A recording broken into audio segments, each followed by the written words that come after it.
Hamas के खिलाफ चल रहे महायुद्ध में इजराइल अगर जीता तब भी पुतिन की जीत होगी और अगर इजराइल हमास से हार गया तब भी व्लादिमीर पुतिन ही जीतेंगे।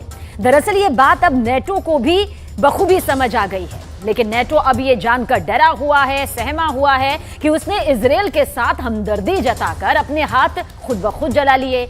इजराइल की वजह से नेटो में फूट पड़ गई है।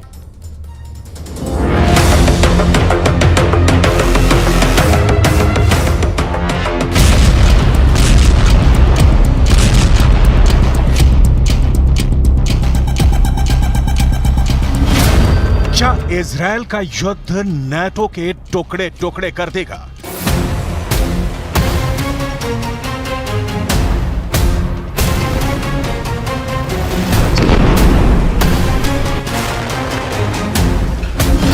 जिस नेटो को करीब 2 साल से चल रहा यूक्रेन का युद्ध नहीं तोड़ पा रहा, उसके वजूद पर महज 2 महीने से जारी इजराइल की जंग ने तलवार लटका दी है।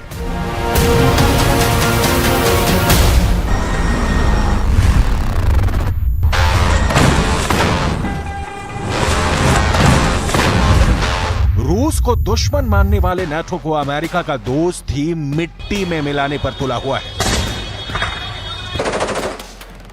अमेरिका की अगुवाई वाले मिलिट्री अलायंस में आग लगाने वाला खुद अमेरिका का जिगरी दोस्त इजराइल है। इसलिए अब नेटो के अंदर इजराइल के खिलाफ गुस्सा भड़कने लगा है। नेटो के कई बड़े देश कह रहे हैं कि इजराइल हथियार डाल दे, इजराइल युद्ध खत्म कर दे। एक तरह से नेटो ने कह दिया है कि इजराइल हमास के सामने सरेंडर कर दे। नेटो का सदस्य फ्रांस इजराइल पर तमतमाया हुआ है। उसने 2 टूक कह दिया है कि इजराइल ने बहुत खून बहा दिया है, अब वो रुक जाए।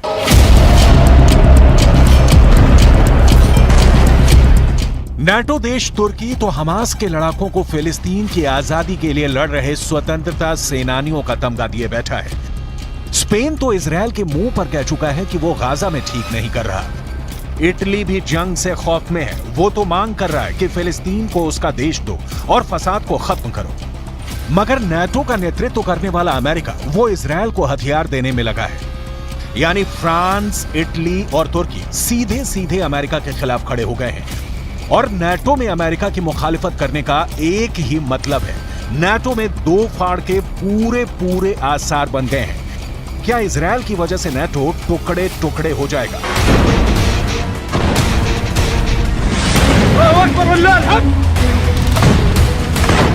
शुरुआत में कहानी बिल्कुल अलग थी। 7 अक्टूबर को हमास के इजराइल पर हमला करते ही नेटो इजराइल के समर्थन में उतर आया था। पूरा का पूरा नेटो इजराइल के पीछे खड़ा हो गया था। नेटो के चीफ ने इजराइल को यह भी भरोसा दिया कि इस जंग में वो खुद को अकेला ना समझे। लेकिन अब इजराइल पर युद्ध रोकने का सबसे बड़ा प्रेशर नेटो से आया है। सवाल है कि क्या नेटो करा देगा अब इजराइल का सरेंडर? इन सब में अमेरिका भी बुरा फंसा है। पहले तो अमेरिका के राष्ट्रपति जो बाइडेन से लेकर ब्रिटेन के प्रधानमंत्री ऋषि सुनक, फ्रांस के राष्ट्रपति इमैनुअल मैक्रों से लेकर जर्मनी के चांसलर ओलाफ शॉल्ज तक नेटो के बड़े बड़े देशों के नेता इजराइल का साथ देने, उसकी मदद करने के लिए वहां पहुंचे थे।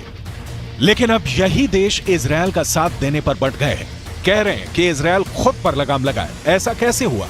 2 महीने में ये पिक्चर पलटी कैसे?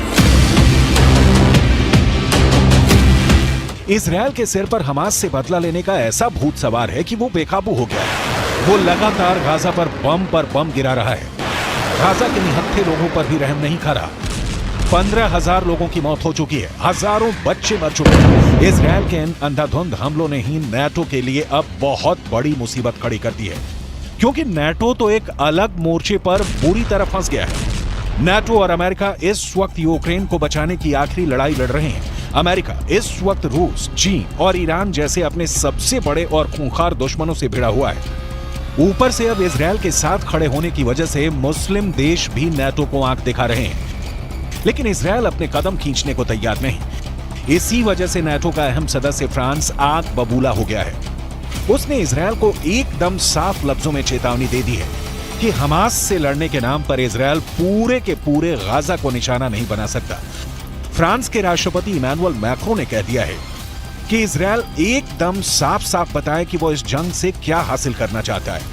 इजरायल रट लगाए बैठा है कि जब तक वो हमास को खत्म नहीं कर देता तब तक वो हमले बंद नहीं करेगा।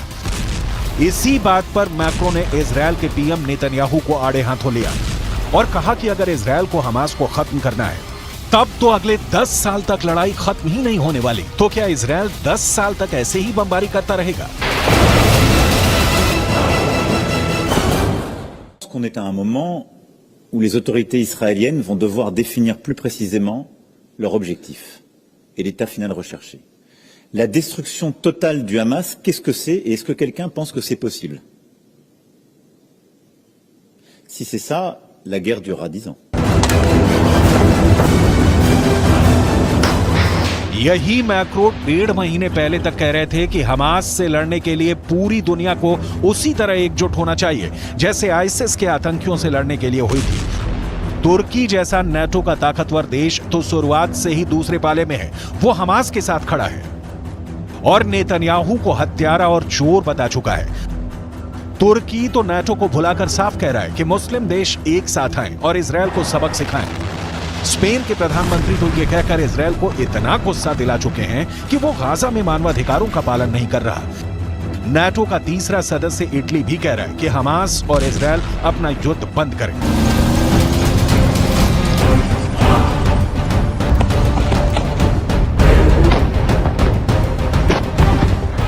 नाटो परेशान हो गया है। जब तक इजरायल और हमास के बीच युद्ध विराम चल रहा था वो चैन की सांस लिए बैठा था, लेकिन युद्ध विराम के बाद जब से इजरायल ने गाजा पर अपना फाइनल अटैक शुरू किया है तब से नाटो का हार्ट फेल होने को है।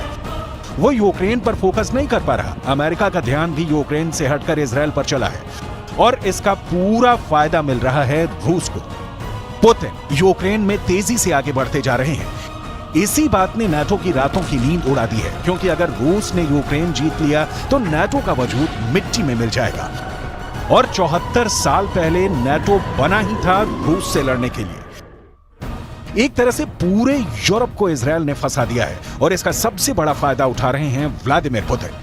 क्योंकि जब दुनिया गाजा में इजरायल की बमबारी देख रही है, जब दुनिया गाजा में 15,000 से ज्यादा लोगों की मौत देखकर हैरान है, जब अमेरिका के समुद्री बीड़े इजरायल को बचाने के लिए भूमध्य सागर में डेरा डाले हुए हैं, पश्चिम एशिया में जंग के नए फ्रंट खुलने लगे हैं, हालात ऐसे हैं कि दुनिया को परमाणु हमले से लेकर वर्ल्ड वॉर शुरू होने का डर सता रहा है, तब पुतिन की फौज ने यूक्रेन के करीब 15,000 सैनिकों को मार डाला है। और यह काम उसने सिर्फ 3 हफ्तों में किया है। यानी हर हफ्ते पुतिन यूक्रेन के 5,000 सैनिकों को मौत के घाट उतार रहे हैं। मतलब साफ है कि गाजा की गलियों में हमास और इजरायल के युद्ध के बीच एक जंग ऐसी भी है जिससे पूरी दुनिया का ध्यान भटक चुका है। लेकिन यूक्रेन में रूस जो कहर बरपा रहा है उसको रोकने वाला ना अब अमेरिका बचा है ना ही नाटो। यूक्रेन में इस वक्त तबाही इस पैमाने पर हो रही है कि ज़ेलेंस्की के पैरों तले जमीन कब खिसकेगी उनको भी नहीं मालूम।